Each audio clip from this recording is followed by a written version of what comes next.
सादर प्रणाम मित्रों, हमारे चैनल में आपका स्वागत है। मित्रों, आशा करता हूं कि आप सभी खुश होंगे, सकुशल होंगे तथा स्वस्थ होंगे। मित्रों, जैसा कि हम जानते हैं, भाद्रपद का पितृपक्ष बहुत जल्द आने वाला है। तो पितृपक्ष में हम पितरों की पूजा करते हैं, श्राद्ध इत्यादि का विधान होता है हिंदू धर्म में। तो श्राद्ध में आज हम जानेंगे इस वीडियो में कि पितृपक्ष में श्राद्ध कैसे करें। अगर आपके पास कोई भी ब्राह्मण उपस्थित नहीं है या बिना ब्राह्मण के आप श्राद्ध कैसे कर सकते हैं, या श्राद्ध हमें क्यों करना चाहिए, आखिर किस वजह से हमें श्राद्ध करना चाहिए और श्राद्ध किसके लिए होता है, तो यही हम सब वीडियो में जानेंगे। तो हमारे साथ बने रहें। अगर आप हमारे चैनल पे नए हैं तो चैनल को सब्सक्राइब करें तथा बेल आइकन जरूर दबाएं। तो मित्रों, यह श्राद्ध भाद्रपद के शुक्ल पक्ष में पूर्णिमा तिथि से प्रारंभ होते हैं तथा असोज माह के यानी कि अमावस, जो भाद्रपद की अमावस है, जो असोज माह यानी आश्वानी माह स्टार्ट होगा, तो उससे पहले दिन यह अमावस के दिन पितृ अमावस इसको बोला जाता है। तो उस दिन ये श्राद्ध समाप्त होते हैं। तो मित्रों, श्राद्ध हम क्यों करते हैं? श्राद्ध पितरों के लिए किया जाता है। पितर यानी जो हमारे पूर्वज हैं, माँ बाप हो सकते हैं, दादा दादी हो सकते हैं, या अन्य जो हमारी पीढ़ी जहां से चली आ रही है, पितरों में सभी आते हैं। पितृ को देव स्वरूप माना गया। आपने एक श्लोक सुना होगा बचपन में, माता पिता गुरु देवता, यानी देवता से भी पहले पितरों का स्थान। जब पितर हैं तभी हम। तो यह पक्ष जो है भाद्रपद का शुक्ल पक्ष, यह पितरों के लिए ही सर्वश्रेष्ठ माना गया है।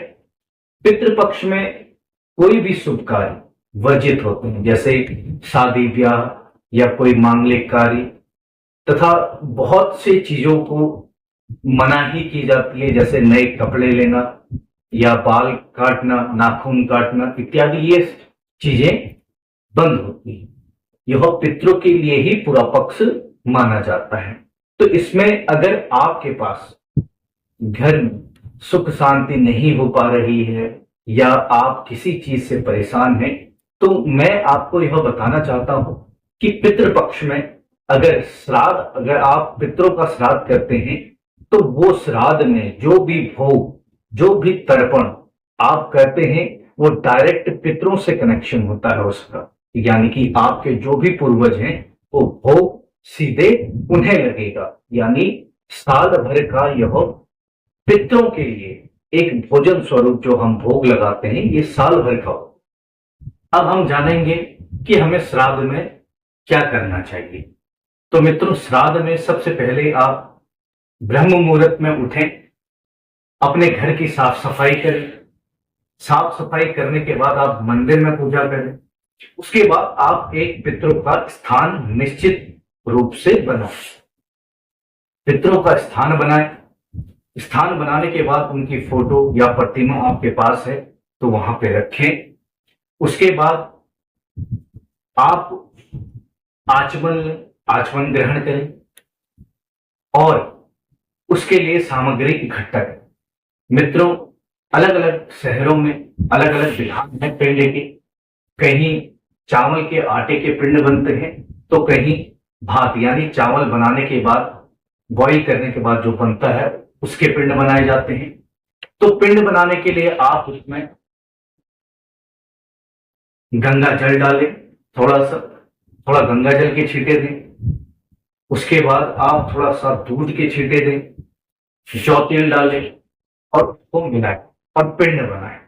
अगर आपको नहीं पता है कि किस दिन, कौन से श्राद्ध के दिन कितने पिंड बनाने हैं, तो आप किसी भी श्राद्ध में 5 पिंडों का प्रयोग कर सकते हैं।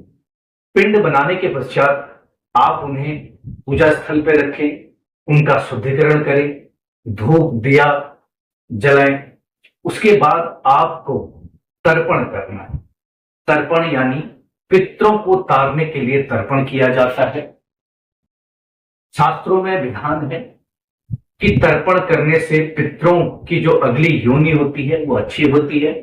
और पितरों के जितने भी कष्ट हैं, यानी कि जो भी परेशानियों में पितर चल रहे हैं, वो परेशानियां उनकी खत्म होती हैं। तो मित्रों, तर्पण के लिए आप एक लोटे या गिलास में जल और दूध लें, उसमें जौ तिल डालें। जौ और तिल डालने के बाद उसमें पुष्प डालें। पुष्प डालने के बाद आप एक थाली में पितरों का सुमिरन करते हुए उसका तर्पण करें। तर्पण करने में आप पितरों की शांति के लिए भगवान से प्रार्थना करें और भगवान से यह प्रार्थना करें कि उनको भगवान अपने चरणों में स्थान प्रदान करें तथा उनकी आत्मा के लिए शांति दे।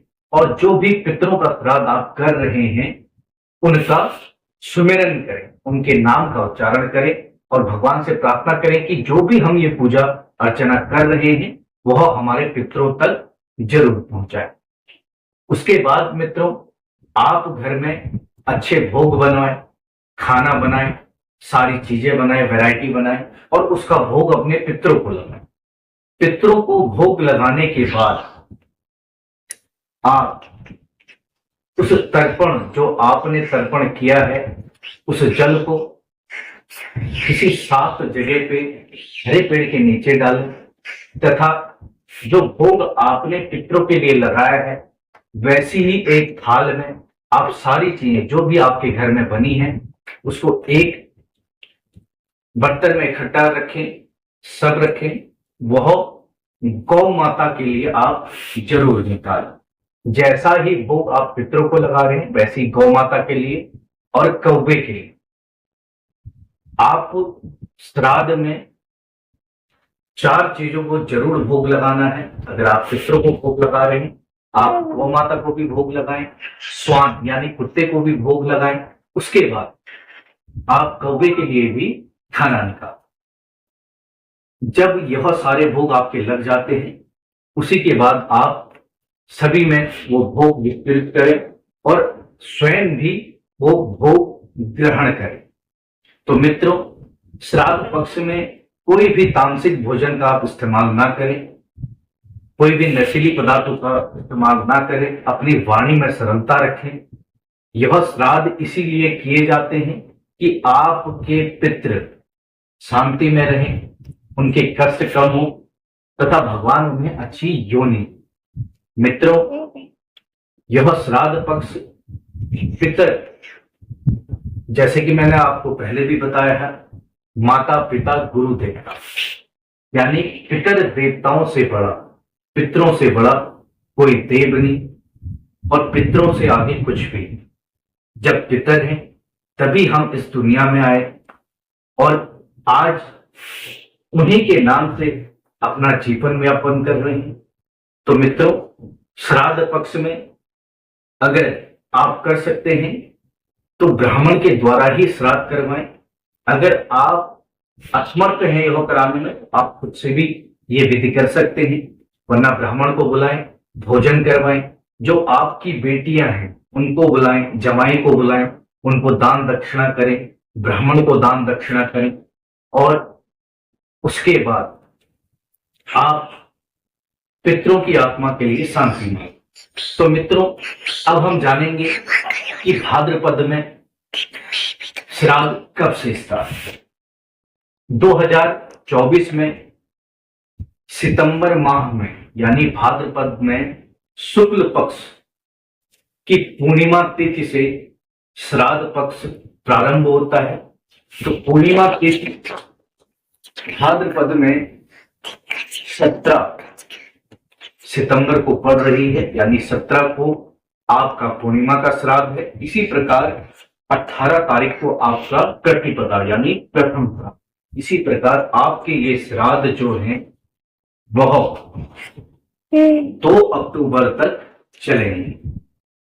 2 अक्टूबर को सर्वपितृ अमावस्या है, यानी कि इसको पितृ अमूष का श्राद्ध भी कहा जाता है।